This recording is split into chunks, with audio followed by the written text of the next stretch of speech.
It says it's going. Twitch, what is going on, man? This is not on my end anymore. I refuse to take responsibility. My internet's been holding steady. Non-stop. Frames, you could always be a bit better. But for whatever reason, I don't know what it is. Twitch is fucking itself. I need it to chill. Is it alive? It appears to be live. You're good. Yeah, we're good. Alright, cool. So, what the fuck were we talking about? You made a little flyer, John. You're in front of the airship. Is anyone else doing last-minute actions before they leave Tulsa potentially forever? Revik is desperately asking around about a Tensor's flying disc scroll or a radio flyer wagon. A radio flyer wagon? You know, the little red wagons? The Tensor's floating disc scroll, definitely. You can just pull out of a book that Ozark has lying around. I will bring this back. Thank you. I need to know if I can cast a spell. I go to Quinn. Quinn? You have spell slots? I do. Then you may. Oh, shit. Alright, I'm going to wait to cast this. Unless it's a ritual, in which case can I cast it as a ritual, even though it's a scroll? No, you cannot. Oh. It should have a casting time, not just. It's like 10 minutes. Yeah, cool. I'll find it. Anyone else? Let's get on with the boat. I have 2 questions. Let's hear them. Are we all considered literate in this case? I'm pretty sure everyone's What kind of question is that? Well, I want to follow up I'm because I wanted to ask for parchment and ink to write stuff down on. If I'm not literate, it's not really gonna be. Okay. You can be literate, just for you. Thank you. You all can be illiterate. Yeah. All right, we're moving on. Any other questions? Word's good. Negative. Nope. You all board the Judgment of Longing. This is a frigate airship in the shape of a trireme. So it's basically a rectangle that comes out to a triangle, more or less. It does not seem to have any methods of propulsion, nor does it have any of those titular dirigible balloons that most airships have. It is gravity-defying. It is breaking the laws of physics. There's clearly some fucky magic going on here. There are no rowers, for it is self-propelling. Instead, there are windows, circular and rectangular, and some portholes, currently closed, metal latches that undoubtedly hide some sort of defense mechanism. Side cannons, undoubtedly. You all go into the central hold. A main loading ramp will lead you into the deepest interior of this place, where dry goods, such as barrels of food, more or less, are being stored. Currently, there is only a few of those metal-clad Ulatheans who walk about with their helmets tightly fastened around their faces. Occasionally, you can see some hair poking out of one, which is accommodating for someone's incredibly long, luscious, flowing hair. Or maybe someone's pointed ears, their elven descent showing through their armor. But for the most part, it is a skeleton crew in this area. Irithil is not here. She is not going to welcome you aboard. You all have permission to walk onto the boat by now. And as you do, you will have a quick flashback, which I definitely know I did not cover in session 0, where I need to give you all an item. So please have your character sheets open. You all have these items known as the Greaves of Magnetism. It is solely for the lore group, which is why I completely forgot about it. Let me pull it up so that I can give you the weight and what they do. Magical items. For some reason, they're in my non-magical item section. No, they're not. Okay, perfect. I'm glad. Oh, come on now. Alright. Greaves of Magnetism. Upon saying the command word, the wearer loses half of their speed and becomes attached to whatever surface they are on. This gives the wearer the following benefits. While activated, the creature gains advantage to any rolls resisting being shoved, pushed, or knocked prone, as their legs are basically attached to the ground. Additionally, they may more or less walk on the sides of walls, but this requires an athletics check of DC 15, or their shins may break under their own weight. In parentheses, I put Lamau. Could you post that don't for us fucking somewhere try so we me. can copy paste it? I can, yes. The first John granted. I'll keep Lamau in. Fuck the parentheses. Keep it, please, Awful. for my notes. I will put this Hidden from the depths. in. Where should I put this? I'll put this in documents. You all may look at it. It is spider climb with dire consequences in a way. I don't expect you all to use this or have need of it, but while you are on this vessel, it is mandatory for you to wear them. Because there is very few safety riggings. There's no ropes to attach yourselves. Everyone else on this ship is using these to descend, to stay attached, and to do combat upon the deck if they are boarded. And thus you are all attached. The command word I have not come up with yet, but it is of elven ancient tongue, which these creatures doth speak. So it's foreign to you. But, you know. I'm putting it as Lamau. You can keep it as Lamau. Lamau. I activate the command word, Lamau! Power word Lamau. Magic boots. Magic go boots go. No, that's just Tasha's hideous laughter. Moving on. You all board this vessel. There are... Ooh, how much does it weigh? The vessel? No, the kidding. No, Greaves. the Greaves. The Greaves weigh 2. 2 units. 2 pounds. 1 per Grieve. They pulsate with a magical power as you put them on, latching onto either your pants or your armored shin guards already. They're great. Final checks before we take off. I'm good.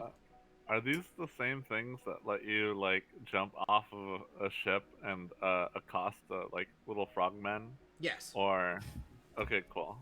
Mm-hmm. So, Dearmond, you are the most familiar with these, for you have descended upon a mountain to harass a little frogman at one point. I don't know what you're talking about. But, you know, you've messed That with sounds these like before. fake news. And let's go to the regional map, which you will all soon be off of. God, I hope you guys can see this world. It is all black. It's all It is black to all you, black. but to the stream it's bright and beautiful. Because, for whatever reason, dynamic lighting is a bitch. Honestly, I should just remove it. And I'm going to do that right now. Because it's dumb, I hate it, there's no reason for us to have it. Get out of here. Dumb and it's stupid and I hate it. Boom. Do we see? Big old doo-doo head. If you cannot Ooh, see, yeah. refresh. For we all see. The world. The world. Wait, what? I like pit. It was just pit. Indeed. Okay, I see us. You see the map. Alright, I see Yes, a centaur. sir. I want to go to failure. I bet There's you a- do, because you live in Constant. We This are is true. currently in Tulsa, a chunky city, but you guys are northbound. You are heading into the wilderness, where not many people go. Soon you will be off even the world map. All the way up here. no one knows too much about the northern mountain range that is simply called the Ulithian mountain range. It is impenetrable by land. It is incredibly vast to the point where most scry spells do not work beyond it. To anyone in Klovisa, there was nothing there. And then one day, this ship arrived with its people. At first to harass and then to ally themselves with the tyrant. The tyrant of Tolst, of course. Who could forget? Ya boy.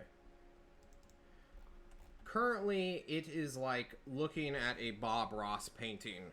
Seemingly endless, but the first peak blocking the view of the eternity beyond. The trees, for there is a sea of them, are covered with snow, excuse me. The white ice freezing the evergreens even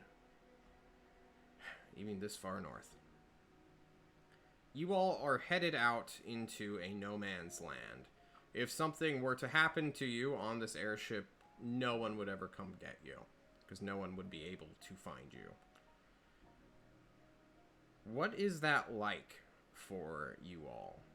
You southerners to these people who are taking their ship back north, heading out into a land of myths and stories. What is that like? Let's start with Dearmond. Fuck you.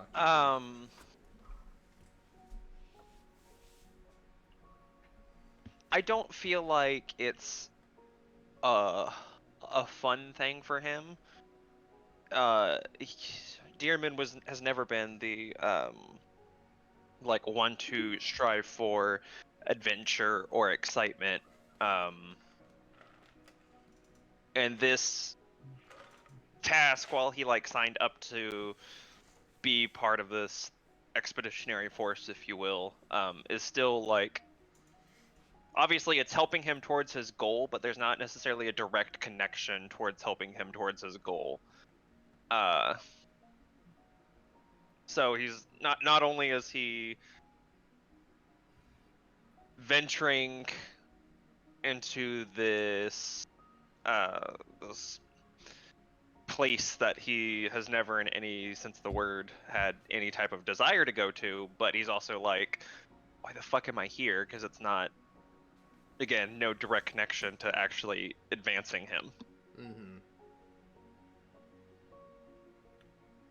Runt, as a fellow rogue, you undoubtedly have some reservations going even more north than you thought you'd ever go in your entire life. What's this like for you? Well, for him, it's a lot like very scary and very exciting at the same time, because it's very familiar and yet very unfamiliar simultaneously, because it's familiar in the way that he's going to a place where it's very likely he'll die and no one will ever find him, very similar to the tunnels of Maelstrom, but also it's exhilarating and mysterious because he's finally able to leave the city and actually able to go and do something with his life other than basically living on what he's able to instead of just by stealing and killing and taking things from other people, he gets to actually go and do something and has a little bit more purpose in his life rather than just kind of living day by day. Well, speaking of killers, one in training named Revik. You're an amphibian. Your entire life is based around water. And now you're going to a place filled with nothing but ice. Oh, that's exciting. So Revik actually is a little bit excited because at first, upon stepping aboard the ship, he was scared, realized that Arathel wasn't there, and actually started to get excited about it. He gets to hang out with Quinn and Dearman, and he knows that he's in good hands because his party was able to kill 6 polar bears by themselves. And then he's like, I'm already exploring places for other people. Like, this is just another adventure. Wow, this is great. And so he's actually a little bit more happy, talking to everyone, like, what do you think we're going to find? So. Well, Quinn, your best friend, this frogman, who I thought his poisons... best friend was Faye. Well, Faye's gone Well, now. I have more room for best friends. Quinn, Aw. Damn. your frog companion seems hyped, seems great. But how are you internally? You've never been this cold in your entire life. The City of Blinding Lights has, like, very mild winters. At most, you get, like, 3 inches of snow at the most. Now you're in the north, where if you, like, step foot outside at the wrong time, you will just freeze and die. What's that like? Comfortable, I'd say. It's or irritating. I mean, it's not life-threatening, but yeah, I feel like I'm just slightly irritated that because I'm not used to it. Other than that, I feel like it's quite exciting also to see new lands. There's no leeches up here, so that's great. This is true. Well, a natural explorer in his own right, but also dealing with some temperature shock is, of course, our hero of this story, Kushim. You're a big bug. What are you wearing right now? Are you just, like, covered in, like, rugs? Yeah, I mean, that's Kushim's just... That's what his chosen sort of clothes, just rugs. And then on top of that A is the... snug bug in a rug, if you will. Yes, that's him. Yeah, I would say, oh, Kushim is excited to be seeing all these new rocks, and especially going to a place where there are more rocks and things to be found. Secrets, good. Also, at the same time, a little bit just impatient because there's nothing on this ship to do, and there's, so getting a little bit restless there. And then finally, I feel like underneath all that, there's a bit of fear building up around this being so high and close to death. I'm very aware of that. I think there's some underlying tension.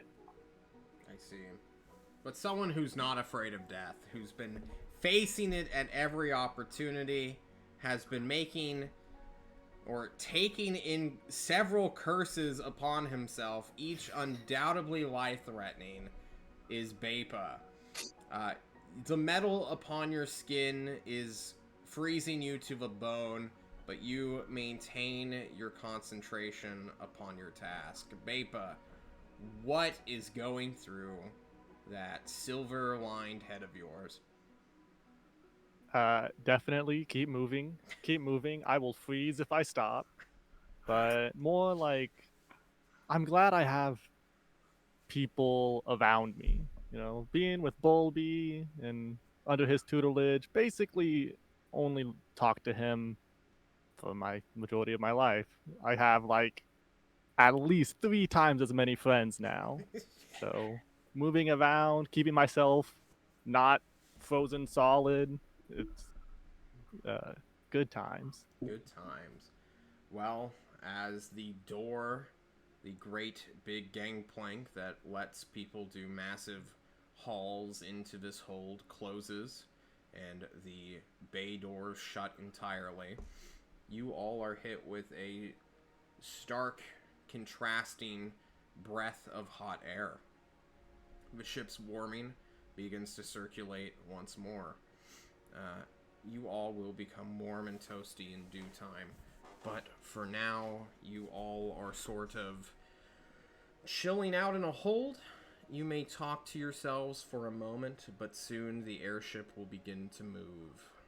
And within half a day, you will arrive at a shrine that these people, these foreigners, had wanted to visit but could not before, and are now leaving for you all to figure out. Are there windows on the airship, or? Yes, Like not we- in the immediate hold, but if you take any pathway deeper into the ship, you can quickly find an exterior porthole to view out of. Before we land or anything, I just wanted to just be watching the the ground around, trying to identify any landmarks. Uh, well, my feature is like I'm kind of like good at geography, Mm-hmm. sorta. So I just want to like make sure that we have landmarks like a heading, like, oh, if we follow that large mountain, that's east, or if this is going northwest, the ruins from Tulst, Mm-hmm. So Thanks I for just want reminding to kind of get a bearing. Go ahead. me. Well, can I be with him helping out to draw a map? Of course. Yeah. This vessel will go quickly, but I'm sure together you all can point out the coolest and most distinguishable landmarks within the world, so in case the unlikely event of this ship going down, you may have a chance of heading the correct way back. Cool. Anyone else want to speak or do anything while they wait? It seems like Runt wishes to do stuff. I have something. Gents, I want to let you all know that earlier in the week before we left, I had a bit of a discussion with a couple of the other team members of our little task force. A member of each other, one of the diplomacy group, and one with the Raiden group. Seems that they be one of Ozark's requests of us is that we stay in a relatively frequent contact with each other and make sure that we kind of update each other on the goings on and things of that nature. So, I wanted to let you all know that we had our first meeting. I was our representative, of course, though that doesn't have to be the case in case I know a couple of you like making new friends. So, if you want to be representative during the course of whenever time you're free, I suppose. The meetings obviously don't have to be in person, as heading to opposite sides of the world. But yeah, just letting you know that's the thing that we're doing, and keep that in mind in case anyone wants to spearhead that. If you get a chance, tell friend Igor we spread Xenoth word real good. I did. We did talk a lot about Xenos actually, so don't worry. Your contributions were contributed.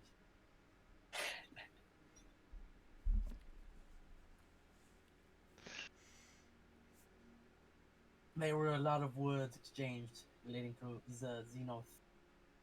Anyway, just wanted to let you all know that was a thing that had happened, and that was something something to keep in mind, especially if you have any pertinent information related to say the raid team or the diplomacy team, such as if we learn of something related to a city state that they're trying to get in line with.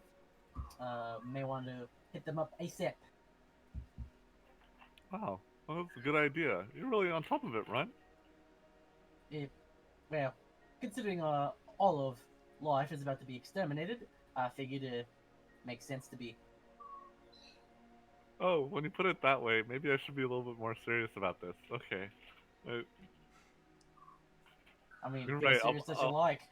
I'll work a little bit harder. You're a good example. Sure thing, mate. Could you tell a little bit maybe what each team is doing? Sure thing. So, as far as I heard, raid team was heading south to exterminate a pack of vermin, whether it was rats or slugs or leeches. I can't remember exactly which, but they're going to immediately terminate something close to Toast. Make sure that's taken care of. And the diplomacy team, I don't remember. I don't think they exactly mentioned which city state. If they did, it's on the tip of my tongue. But I believe that is in the south, maybe southeast, as well. I don't remember quite exactly. You could always ask them. They could give you that clarification. I don't. My memory is not perfect, of course, but just another reason to keep in touch in case we need some misgivings clarified. Very good information. Write this down. Yes, I did. Me too. I write this down too. During in my this journal. conversation, the airship will actually begin to accelerate through the air. They will shove off from Tul's Pillar of Authority, where they were taking you all on, and they will, without any true warning, there's no thrum of an engine, there's no warning yelp or call out that they are moving forward. The vessel will just sort of just go forward, and you all will do a quick little shuffle, and then you will rebalance out with the momentum. I say the Lamau. command word. You, Lamau, Lamau. your feet go Forward forward. Lamau. Is that canon now? Is it actually Lamau? Yes. Why not? Yes. It is. Yeah. It's in my Very good. notes. That's You gotta. It's in the notes. It's When the done. other teams get something like this, you gotta say it's Lamau. All right. Continuity. Continuity. Does anyone else have any team sharing information or want to split off? Because, spoilers, I suppose. Once we're out in the wilderness, you never want to split the party. I will say, I remember vaguely a little bit. One of the things that we were told to look out for was guys with briefcases capturing wizards, something like that. I remember Yes. a little bit. I think while getting with Kushim and Igor on airship, or maybe some airship terminal somewhere, I saw some dudes with briefcases. They were in what city were we in? The Forge of Alvin? I think that is right. I do not know where they were going or what they were doing, but they were fancy looking guys with briefcases. Definitely sounds familiar of something we need to keep our eyes out for. Let me check my journal. I believe that's something about wizards being kidnapped by men with briefcases. Yeah. I believe. Okay. That's all I really got though. I don't know, it's just It'd a be little strange to thing, see. but It'd be strange to see some men with briefcases out in the wilderness, but you never know. When Vapor reminds me, I pull out the simulacrum. Oh, yeah, we remember. Oh, Vapor, you tell them. hello, little Ozark. Okay, there was guys. I'll take them from your hands, hold them like this. Guys with briefcases. Saw them in the Forge of Alvin at airship terminal one time for like 5 minutes or something like that. It says something in such a soft tone you cannot truly understand it. For he is Do too not tiny. understand you. I will just tell you I see that, yeah? He gives 2 massive thumbs up, which are microscopic to you. But I will give him he's one like thumb up. smaller than a Lego man right now. He's like super tiny. I could crush you in my hand. Try it. I will not. Here you go, Kushim. I tell him. You can feel it burrowing against your chitinous plating, digging in somewhere where you will lose track of him. The simulacrum hidden within your body, Kushim. He's just getting all up in you. He's like Ant-Manning you. Oh no. All right. With nothing more to say, Dearman looking longingly out into the porthole, brooding like the silent rogue that he is. You all will take off, and we will do a quick scene transition as I judge my notes. Hours pass, snow flies beyond your views to the outside world. Your attempts to chart a course throughout the land at such elevation will soon become just a stare upon the scenery you've never truly seen before. A winter wonderland or an Arctic waste is all that is below you. Mountains that spiral upwards with trees following their ridges to their peak jut out, which the airship passes by. There is a singular actual polar bear who's standing on its hind legs as you were going past one of these peaks, and this thing is like flipping you guys off as you fly away. I flip it off back. You can try, but it's going. You are blowing past it. It doesn't matter. It makes me feel better. You fuck bears, am I right? Fuck polar bears. Eventually, though, the vessel will come to a halt, and you all will be summoned to the deck. Once you climb up to this deck, there is nothing stopping the wind from cutting into you once more. Everyone tightens their clothing just a little bit more. And Irithil, along with some of her guards, I believe 3 of them right now, are waiting for you. The wind flickering against a barrier that seems to be keeping their warmth in line so that they do not have to deal with extra layers of clothing. I guess just... Oh my god. Fucking Gibby actually making it I an posted item. that a while ago. Oh, okay. I posted it a while ago. I just now noticed once I looked past my mic's filter. Irithil will stand solemnly, her head bare, pale as ever, without any hair attached upon it at all. Her long ears droop beyond her scalp, a little bit down past her shoulders. Of course, she's wearing her splint mail armor, which have those fangly or talon-like claws at their tips. Surprisingly, you all can hear each other very clearly, even without using those throat microphones you may have discarded or may be using. And Irithil will call out to you, gesturing towards 3 circular objects, these discs that are sort of floating before her, just 2 feet off the deck's, floor. She greets you all. Discovery team, you have arrived. Hello? Hello, friend. We have already deployed the Vanguard. They are scouting the perimeter. The ruins are directly below us. She looks up towards the sky. It will be beyond below freezing once the sun falls. You have 6 or so hours to operate. I have been told to purely observe you all and what you do down there. Dearmond, you have written on one of our fast deployment discs. Would you like to give a demonstration for your friends or let them wing it?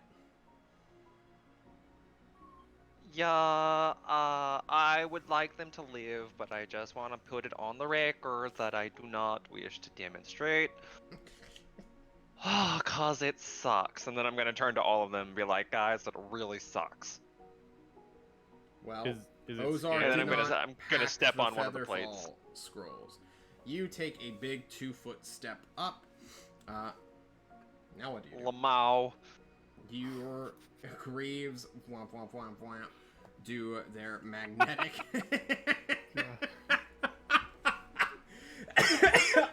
I tried to go through that with a serious thing, and it's like, nope, you just got punched, John. You should have thought of a power word.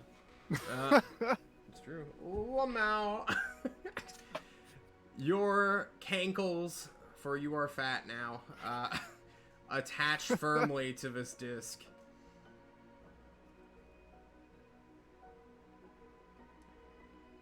And I'm gonna salute until it drops. Well, you're on the deck. They haven't pushed it off yet. Oh. You're actually 30 feet away from the side. So you're just sort of I standing said what on I the said. desk. You wait. Irithil looks to you all. 4 can fit. Well, 4 of my people can fit upon this thing rather easily, but some of you are bigger than others. Who wishes to join the rogue in his descent? Which one of you is Revit will brave? raise his hands and just be like, oh, I'll do it. Hop on. Okay. Whoop! I would best to split up the sneaky types. You hop I'll be on. on the second one.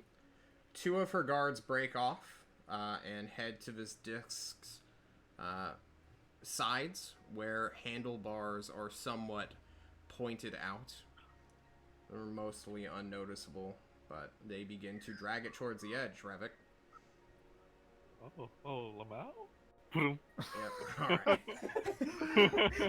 Your frog-like ankles soon attach to this disc as well. And without further ado, once they're like 5 feet away, one of them just looks up and in a broken accent, "You ready?" Just shouts at you. I mean... They just throw it off the side, and you all begin, like, you guys do like a triple front flip. Your head's almost hitting the deck, and then if you've ever been to Six Flags and ridden on the Superman, you will drop. Everything in your stomach will fly to your throat. Your heartbeat will inevitably increase dramatically. You may piss and cry and shit yourself, but once you get about 3 or so feet away from the ground, it will immediately, softly stop its descent. And then the disc will stop onto a plateau within a mountain range. To everyone else on deck, though, the 4 of you remaining, you just watched a homicide, guys. A double homicide. You definitely heard a Kermit scream. Kermit, no! There are 2 more discs, though, and Irithyll beckons for you guys to hop on. This is safe, right? Of course. Yeah, it's safe. I run up to one of the discs and Yep. jump on. You jump on. Lamau. I'll hop on Good thing we too. don't have any. Good thing we don't have any horsemen on our team. Kushim Yeah? jumps on with Quinn, the cleric, and those 2 guys will, instead of walking calmly for the first 30 feet, will instead just grab it and just run and yeet you guys off the side. You guys get like 15 full feet clear before you truly start to drop. And then, same thing. Leaving Runt Lovely. and Bapa. Alright, lad. Ready to go? Yeah, I guess the other ones are fine. Walk, walk, walk. The man. Yeah. Jump up. The Mao. Cool. This time, Irithyll casts telekinesis and just throws you guys 50 feet off. You slingshot up into the air, several feet up, and then you will begin to drop down. I hold on to my hat. The My leader Rumbledore has a likes hat. your snake, Eric. Do what? A person in chat likes your snake.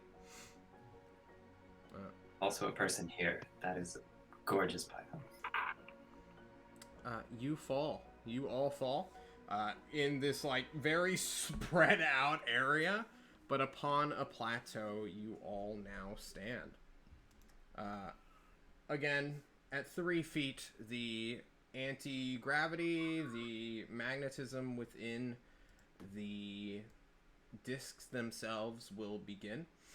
They will be gentle, and you guys will be able to lamau yourselves off of these discs and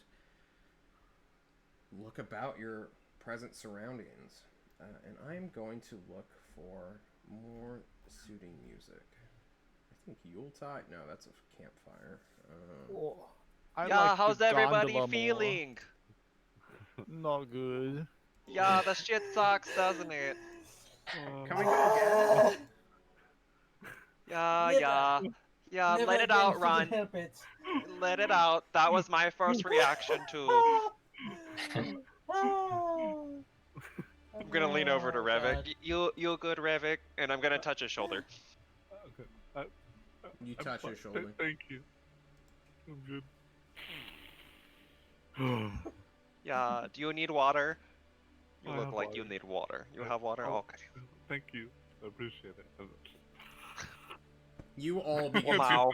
comfort yourselves, drinking from your camel packs, which would get you sued if you said that. Your bladders, as they are called. I think you mean They're our mobile dips, water right? well. There we go. Yeah, there your you go. mobile water wells. You are standing upon a plateau, currently covered by snow, except for where your feet have created a path. It is ankle deep for medium creatures, so my small guys are about knee deep right now.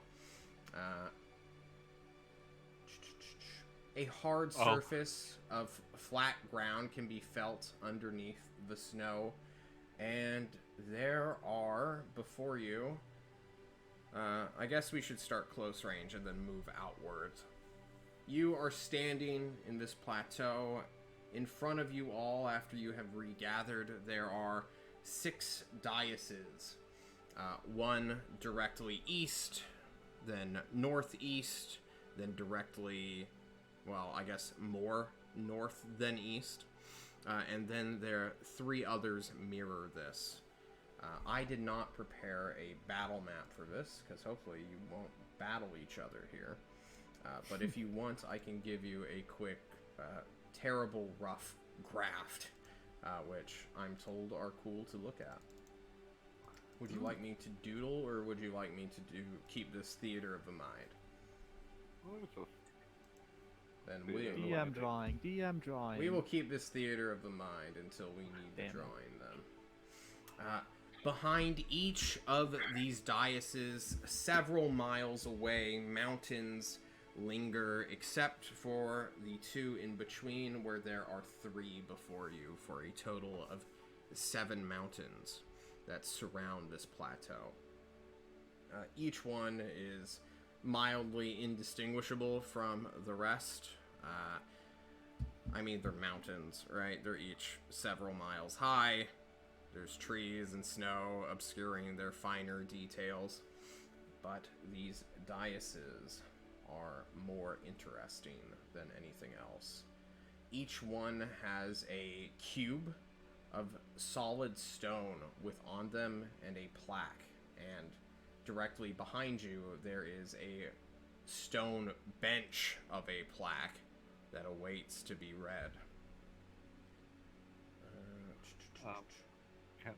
I mean, Who's Ravik really will- good at reading?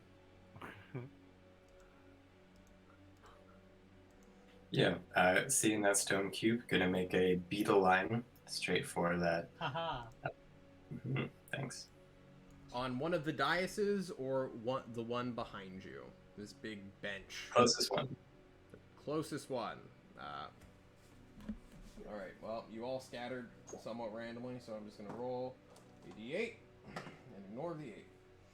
So, let's do this clockwise. So, nothing's in front. That will be the 8. Okay, so you head to the leftern or westernmost one. There is a dais. It stands about 3.5 feet tall. Most people's waists or chests or, bellies and sternums. And within the center, there is a cube. A perfect cube. That's roughly 2 feet in every angle. Friends, look! It's a cube! Oh. There is a small plaque at the jutting out from the base of this dais. What's this say? Friends, Can you look! read A it? flag! Can you read it? Fuck you, John. Can I read it? It Just is straight in up? a foreign language. Comprehend languages. Do that ritual. Revik will approach a different rock or dais, I guess. All right. Is there another cube here, or is it different? Nearest to him. Oh my god, my connection to the server has been interrupted. Team. Mine too. Same. Roll 20! No.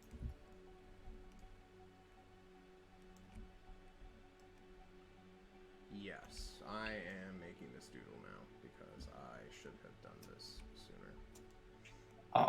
your snake is so cute.